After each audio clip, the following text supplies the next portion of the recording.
যাবেন Moghbazar rail gate. হ্যাঁ কত কমিটি হাসপাতালের সামনে 80 টাকা 80 টাকা 80 টাকায় 80 টাকা 60 টাকাই ভাড়া, তারপর 80 টাকা বলছি আপনাকে। না 80 টাকা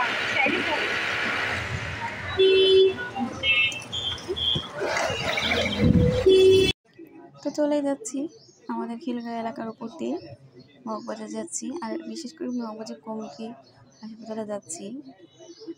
আমার একটু সমস্যা হয়েছে এই জন্য। তো এটা হলো আমাদের খিলগাঁও তালতলা সুপার মার্কেট। তো দেখেন পরিবেশটা কী সুন্দর, তাই না? বিকেল টাইম, সন্ধ্যার পরে তো এত জ্যাম হয় যা বলার বাইরে। এই জন্য বিকেল বা সকাল ভোরে গেলে রাস্তাঘাট এত সুন্দর ফাঁকা থাকে, তখন দেখতেও অনেক সুন্দর লাগে। ঢাকা শহর ফাঁকা মানে দেখতেও অনেক সুন্দর।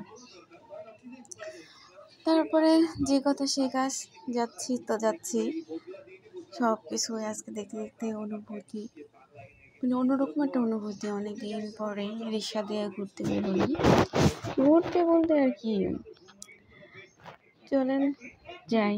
আর এই বাসটা খুব ভালো লাগলো আমার কাছে দেখতে, কালারটা অনেক সুন্দর, তাই না?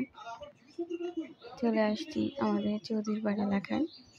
চৌধুরীপাড়া এলাকা বলতে এখানে আমি দেখাচ্ছিলাম যে আমার বোনকে, যে এখানে কমিউনিটি সেন্টার ছিল, এখানে বিয়ের দাওয়াটা হতো, আর এখন সেনাবাহিনীরা থাকে। তো মালিবাগ এই দিকে চলে আসলাম, এটা হলো আমাদের মালিবাগ এলাকা। মালিবাগ এলাকাটা ছোটোবেলায় অনেক আসছি, বাট এখন আসা হয় না। যখন আমরা চৌধুরীপাড়া ছিলাম তখন আসা হয়েছে। তো অবশেষে চলে আসছি হাসপাতালের সামনে। তো হাসপাতালের গেটের সামনে, এই হাসপাতালটা আমি কখনো আসিনি, কখনো বলতে কোনো আত্মীয় স্বজনের জন্য কখনোই কমিউনিটি সেন্টারে আসিনি। তো ভিতরে ঢুকতেছি, ভিতরে ঢুকে এখন আমি তো ভালো করে চিনি না যে কোথায় কীভাবে যেতে হয়। তো আমার ছোটো বোন ছিল আমার সাথে, আমার ছোটো বোন বলে দিছে, আপু আমি আসছি, এখান থেকে এইভাবে করতে হয়। তো এরপরে ও হলো টিকিট কাউন্টারে নিয়ে গেল।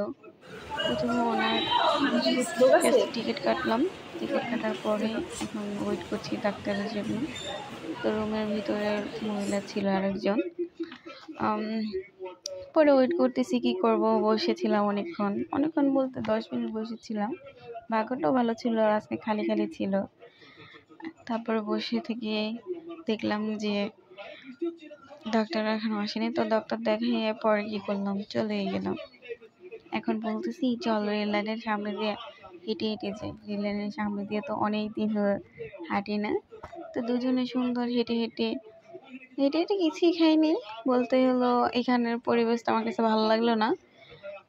আইসক্রিম বলেন, এটা বলেন, সেটা বলেন, ভালো লাগলো না। পরে দেখলাম বিশাল বড় একটা ট্রেন আমাদের বাংলাদেশে, খুব ভালো লাগলো। তো সবাই ভালো থাকবেন, আর হলো আমার চ্যানেলটা সাবস্ক্রাইব করবেন, আর হলো অনেক লাইক শেয়ার কমেন্ট করবেন, যাতে করে আমার চ্যানেলটা উপরে উঠতে পারি, আমি ছোট ইউজার থেকে বড় ইউজার হতে পারি।